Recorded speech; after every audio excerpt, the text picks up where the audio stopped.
Hi everyone, welcome back to my channel. I'm so glad that you're here today. I am going to be creating a really fun postage collage card with the Halloween theme. This is product from LDRS, and I love that all of these companies are coming out with this postage collage theme because it's so fun and they're also different. So this is the postage collage die that's going to cut out your base for your stamping. And you can see on the back, the packaging is so great with LDRS. They show you what this is going to look like with the stenciling over top. Then they also have a die. This is the Postage Collage layering die. And this die offers either a mat behind that first die that I showed you, or you can do like a frame effect around the top or on the top. This is a mask stencil. And this masking stencil allows you to mask off all of these different areas on the postage collage die. And it also has, they also provide you with all of the different little cutaway pieces and masks as well. So that is another option with this collection. And on the back, they explain to you how you can use these masks. So I love that. The packaging, again, I will repeat, is fantastic. So they do a really great job of trying to educate you with their packaging, which I think is really important. And their packaging isn't bulky. It's just a thin layer of paper that they use very, very well. So now we also have the, on the left, the Postage Collage Halloween stamp set. And this coordinates beautifully with the layering stencil, which is on the right. So here you can see all of the images that the stamp set provides. And then here we have the layering stencil set. And this layering stencil set has 4 stencils that are going to give you the images that you see here on the back of the packaging again. So really great. I love the organization that they provide with their packaging. So I'm starting out here. I'm working on my Altenew grip mat. And I've just chosen some inks from my stash here to use. And I really, really wanted a bright pink. I think it's really pretty. And I'm going to start with stencil number 1. So I'm going in the order that the stencils are numbered. And the stencils have a number etched in the corner, which keeps you organized and helps you to understand what process you should use or what order you should stencil them in. So this is going to give you the backgrounds, this first stencil, for all of the different imagery. And I'm just using colors that I love, colors that I think are fun for Halloween, but you can use any colors that you want. You could do a monochromatic and do the same color of background for all of these different areas. And that would be perfectly fine and awesome. You wouldn't have to worry too much about masking anything off. You can see here I'm using Post-it tape as I go so that I don't contaminate other areas with a different color of ink that I don't want in that area. So I'm using kind of a pool color here. I'm going to be using some black. So I'm going in with a smaller blending brush here, and I will link up to all of the different products that I'm using in the description box below, including the colors of inks that I've used as well. And here you can just see I'm going in with an orange tone. And this is very simple, very, very simple to do, and so fast. In no time at all, you've got all of these different little areas colorized with your layering stencil, and you're done. So love that.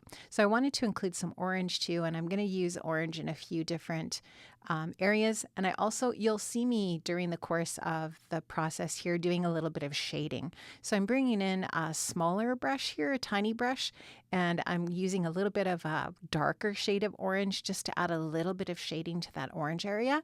And then I'm going to bring in some black with that purple, and I'm just going to add a little bit of shading with a tiny little brush, a detail brush, adding a little bit of black to the purple and shading it in that way.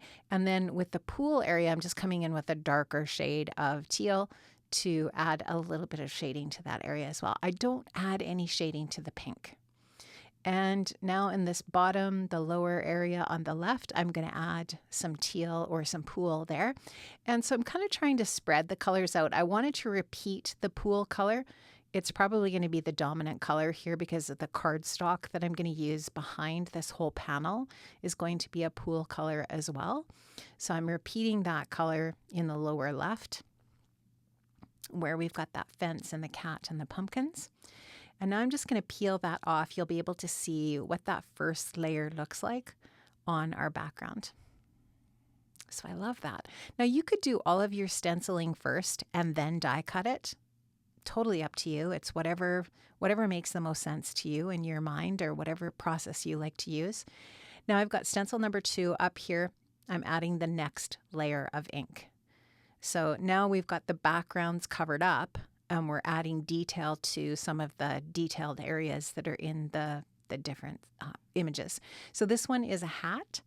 And you can see when I pull this off in a bit where all this detail is going to come in. Here we've got some pumpkins in this image here. And I'm going in with a fairly bright orange, and then you'll see later I'm going to coordinate that with that darker orange that I used to shade with in that other square. So down here we're going to have some orange in the background with that pool color.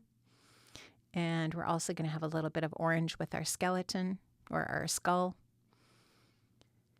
And on this one, we're going to have a little bit of orange on the pumpkin. Now I've got some of this area masked off. Again, it's important to mask off areas when you're working on some of these really fine detail areas so that you don't contaminate them. And I do really appreciate masking tape for that. And you might even want to take a paper towel or a wipe and clean your stencil off as you go, just to make sure that your colors don't inadvertently get picked up by your brush and contaminate an area. So that's definitely an option as you go through. In fact, I think I do end up cleaning my stencil here in a little bit, just so that I don't get some of the inks mixed around. So this layer is just about done. We're going to peel that off, and you can see the detail coming in here as we go, and how slowly but surely we're building up these different colors to create the images. I think this is such a cool concept. I love the thought that goes into these products. I think that they're genius. I think LDRS did a really great job of creating these different images for the Halloween theme. And they actually have these layering stencils and stamps in a bunch of different themes. So there's also a holiday theme and so on. So I think they've got a summer theme. They've got a bunch of them. So I think that's really fun. So going in here now with some purple. And I think I actually end up covering up some of this detail that I'm adding now with some paste that I add in a little bit, but that was kind of an afterthought. So I'm just going in and adding some of that darker orange to my pumpkins, and so that the pumpkins are kind of going to have a little bit of a striped look to them. And unfortunately, I didn't get this layer of orange dark enough, or the first layer of orange quite dark enough on that pumpkin there, the smaller one, but it looks fine. It's okay. Now here I'm going in with a little bit of that pool for that potion. And now this is going to create a little bit of a silhouette down here in this lower area. So I'm just adding black instead of a bunch of different colors. So the fence is going to be black, and the pumpkins are going to be, I think the fence is black. No, the lines on the fence are black, I believe. The cat's black and the pumpkins are black, kind of create that silhouette look. So I think that's really cool. I like that. So we've got that. Now we're ready to go on to the next layer. And here we've got my fine detail brush, and I'm going in and getting in some of the smaller details of black.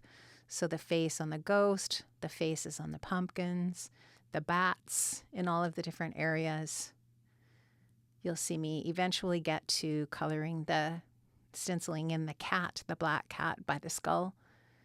And it's important to have different blending brushes, I think, for these stencils, because some of the areas are really, really tiny. So I really love these Altenew tiny fine blending brushes. I find that they work really, really well. And just going to go in here with a little bit of black again, like I said, and finish off that cat there. And here I'm going in, I believe with, I'm going to clean off my stencil here first, because I've got a lot of black on there. And I know there's a few things that I need to finish up, like the tops of the pumpkins, a couple of other little things. And I just want to make sure that I don't get any of that black ink onto the orange tops of the pumpkins, for example. Now I'm trying to decide here the color that I want to use for some of these different little areas. And I end up coloring the little dots in the potion bottle here black. But then you'll see I'm going to go in with some paste, and I'm actually going to cover that up with some gold paste. Just I decided I wanted to add just a little bit of something extra or something different. So I'm going to put the gold paste in the center of that belt on the hat, or that clasp on the hat. The little bubbles of the potion are going to be gold paste, and I'm going to go in with also the eyes, I think, of the skull. I'm going to go back later and add those, and the window of the haunted house, or the windows of the haunted house, I'm going to do those in gold as well. So I'll show you here that I use the Crafters Workshop paste, and here all of the paste is finished. You can see the eyes on the skull and the windows of the haunted house, and then the other areas you saw me add the paste to. And I really love that. It's dimensional, it's shiny, it just gives it a little bit of a different look. So all of the stenciling's done. Now I'm going to take that stamp set and start to work with that. Now this cancellation stamp, I wanted to stamp that right onto my image. So I put the mask over the card front in my Mini Misty, and I stamped onto that just because I wasn't sure exactly if I thought that I kind of wanted to mask that off, and I actually really like how that looks, but you'll see how I add something kind of over top of it here in a minute. Then I'm going to take a bunch of the other stamps from the stamp set, and I'm just going to put them into my Mini Misty on some white cardstock. This is just some Hammermill 100-pound cardstock. And I'm going to stamp these onto that white paper using some black VersaFine Nocturne ink. I'm just going to give that a really good press. And I'm going to cover that with some clear embossing powder. And that's just going to stick really well to that black ink because that's a slow drying pigment ink. And I'm going to heat that and melt it with my heat tool. And that's just going to make these really nice, shiny, dimensional sort of images. And it really makes that black ink pop. I love using clear embossing powder. It's a fun technique. And so I'm just going to take my time with my heat tool here. This is my Wow heat tool. And I'm just going to go ahead and melt all of that white, or I should say clear embossing powder. Now I'm going to take the coordinating dies from the Postage Collage die set, and I'm going to die cut those out now, except some of them I just fussy cut with my scissors that didn't have a coordinating die. And now I'm just going to show you, you can just use these to embellish your project, and basically they're sentiments for your card front. So I love that. There's a lot of different sentiments here, lots of options, so it's really versatile. It's fun that the couple of those dies give the edge of the die cut a rippled look, like they're actually a postage stamp. And so you can add these on here or however you want. I think they're just really fun. And you can just take them and try them out, position them in different spots, see what you'd like to add to your card front. You could also add some twine or some ribbon to the front of this card, which would make, just give it a little bit more texture. Now I'm going to add this onto a top folding white note card base, but I really wanted to add some cardstock behind it. So this is where that frame comes in. It's great because you could use this over the top of your card, or you can put it in behind, and it's just that much larger that it's going to form a nice layer behind your project. So I'm going to go ahead and glue that onto my card base. Just going to take a minute here to wiggle that into place so that it's centered. I'm going to add some liquid adhesive onto the back of my card front. Now you could also add foam adhesive onto the back of this to give it a little bit of dimension. I'm just going to take a minute to make sure that I have that centered. And you can see how that aqua cardstock, or that pool colored cardstock, really brings out that pool colored ink in the front of the card. I love that. And now I'm just going to take a couple of the die cut pieces and add them on. Now I'm just going to show you here. I'm going to add that circular shaped one over top of that cancellation stamp, but you'll still see the tail of the stamp there. And I think that looks really neat. And so I'm just going to add a little bit of foam adhesive onto the back. And I like adding this kind of to where the squares kind of join together there. I think that looks neat. And then this one I'm just going to add on to the corner of the bottom left. And again, that's popped up on some foam adhesive as well. I'm going to take my white gel pen and add just a few little details to my images here. And just taking my time. I wasn't really sure exactly where all I wanted to add this, but I knew I just wanted a few little highlights here and there. So I'm just going to add 3 little dots in just random spots. And I'm going to add a little highlight or light reflection into the eyes of the different jack-o'-lanterns. And once I'm happy with how everything is looking there, I think I added a highlight to the ghost's eyes as well.